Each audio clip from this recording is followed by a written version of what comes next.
मुख्यमंत्री योगी आदित्यनाथ अखिलेश यादव के क्षेत्र में यानी आजमगढ़ में अखिलेश यादव की सीट को हराने के बाद भारतीय जनता पार्टी के बाद मुख्यमंत्री का संभवतः ये दूसरा दौरा था। मुख्यमंत्री आज आजमगढ़ पहुंचे, वहां उन्होंने जिला अस्पताल का निरीक्षण किया और तकरीबन 10 मिनट तक रहे। वहां उन्होंने एक टूनेट मशीन का भी उद्घाटन किया और उन्होंने कहा कि यहाँ पर किसी भी तरह की लोगों को दिक्कत नहीं होनी चाहिए। जो कोरोना का इलाज कराने आए हैं उनको किसी भी तरह का ये एहसास नहीं होना चाहिए कि उनके साथ कोई निष्पक्षता हो रही है, उनके साथ कोई तरह की दुराभाव है। उनको पूरी तरह से इलाज मिलना चाहिए, हर सुख सुविधा का उनको लाभ मिलना चाहिए। उन्होंने अस्पताल के अधीक्षक को, डॉक्टरों को, सबको परामर्श दिया और कहा कि हर मशीन का पूरी तरह से पालन हो, मशीन का पूरी तरह से देख लो, मशीन रुकनी नहीं चाहिए। उन्होंने कहा कि कोरोना के मामले ज़िले में जो भी आ रहे हैं उनका प्रॉपर ढंग से इलाज होना चाहिए। उन्होंने कोविड वार्ड का भी निरीक्षण किया। मुख्यमंत्री वहाँ काफ़ी देर तक रुके।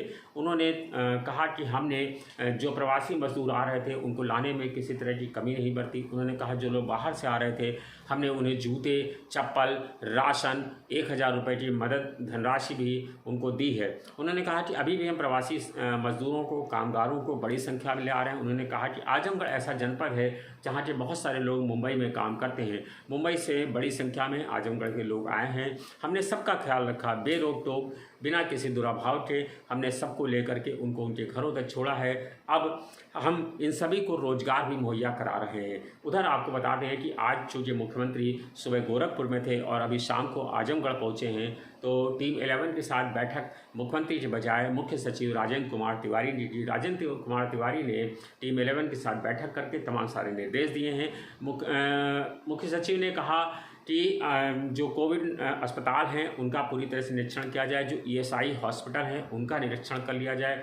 उन्होंने कहा कि जो क्वारंटाइन सेंटर में लोग रह रहे हैं वहां जाकर के लोगों से बातचीत की जाए और देखा जाए कि उनको किस तरह की कोई दिक्कत तो नहीं हो रही है। अगर दिक्कत हो रही है तो उनकी दिक्कतों को पूरी तरह से दूर कर लिया जाए और किसी तरह की कोई दिक्कत नहीं होनी चाहिए। इसके अलावा आपको बता दें कि मुख्य सचिव ने यह भी आदेश दिया है कि मंडियों में और जो मॉल के मालिक हैं, मॉल्स के लोग हैं, दुकानदार हैं, बाज़ारों के लोग हैं, मंडियों के मालिक, उन सब से बातचीत कर ली जाए और उनको समझाया जाए कि किस तरह से 2 गज की दूरी को मेंटेन रखना है, किस तरह से कोई गड़बड़ नहीं होनी चाहिए, किस तरह से सैनिटाइजेशन कराया जाना है। ये सब निरीक्षण लगातार कर दिए जाएँ। ये तमाम सारे आदेश मुख्य सचिव ने अपनी बैठक में दिया। इसके अलावा आपको बता दें आज 8 जून था, अनलॉक 1 शुरू, अनलॉक 2 का दूसरा चरण उत्तर प्रदेश में शुरू हुआ है। आज से शॉपिंग मॉल खुल गए, मंदिर, मस्जिद, गुरुद्वारे खोले गए हैं। लेकिन चूँकि 5 लोगों से ज़्यादा एक साथ जाने की इजाज़त धार्मिक स्थलों में नहीं थी, ऐसे में मुस्लिम वर्ग नमाज मस्जिदों में नहीं पढ़ पाया। लोगों ने अपने घरों से नमाजें अदा की। हालांकि मस्जिद के जो मौलवी थे उन्होंने नमाज ज़रूर मस्जिदों में जाकर पढ़ाई।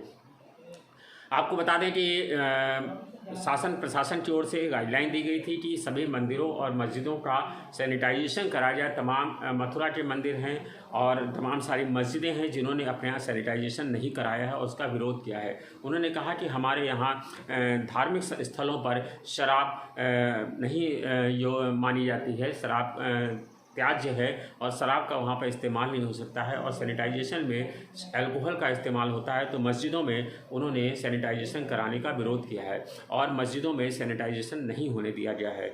इसके चलते उन्होंने कहा कि बाहर ज़रूर जो है सैनिटाइजेशन मशीन रखी गई और लोगों ने हाथ धुल करके ही अंदर गए, सैनिटाइजेशन करके गए, लेकिन मस्जिदों में सैनिटाइजेशन का छिड़काव नहीं किया गया है।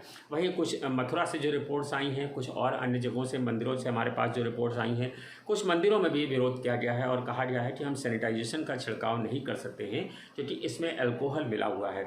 इसके अलावा आपको बता दें कि जो आज तमाम सारे चूँकि शॉपिंग मॉल्स खुल गए हैं, हालांकि आज पहला दिन था, इसको लेकर के बहुत उत्साह ज़रूर था दुकानदारों में, लेकिन शॉपिंग मॉल का हमने कई जगह निरीक्षण किया तो बहुत कम संख्या में लोग खरीदारी करने पहुँचे हैं। क्योंकि जो खरीदारी करने का जो लगाया गया है शर्त कि वहाँ पर आप कैश पेमेंट नहीं कर सकते हैं, कार्ड के द्वारा ही पेमेंट कर सकते हैं और ऐसे में वहाँ पर जो AC की इस्तेमाल है वो अभी कहा गया है सिर्फ 24 से 30 डिग्री पे ही होगा। इसको चल करके अभी भी लोग जो है इससे डिस्टर्ब हैं और लोग अभी भी कोरोना के चलते डरे हुए हैं और मॉल्स में ख़रीदारी करने से बच रहे हैं। आपको बता दें कई मंदिर भी ऐसे हैं जिनके यहाँ बाकायदा बोर्ड लगा है कि हम अपने यहाँ के मंदिर अभी नहीं खोलेंगे, अन्य मंदिरों के परिणाम देखने के बाद ही मंदिर खोलेंगे। ऐसे कई मंदिरों में बाहर पर्चे लगे हुए हैं, लेकिन मंदिरों में अभी भी ताला लटका हुआ है भक्तों के लिए, दर्शकों के लिए। जबकि शहर के मनकामेश्वर मंदिर में महंत ने खुद वहाँ पर उपस्थित होकर के रुद्राभिषेक की व्यवस्था कराई, जलाभिषेक की व्यवस्था कराई, दुग्धाभिषेक की व्यवस्था कराई, लेकिन 5-5 फीट की दूरी पर रह करके जलाभिषेक की दूरी कराई। किसी को मंदिर में प्रतिमा का स्पर्श करने की इजाज़त नहीं दी गई है। धन्यवाद, शुक्रिया।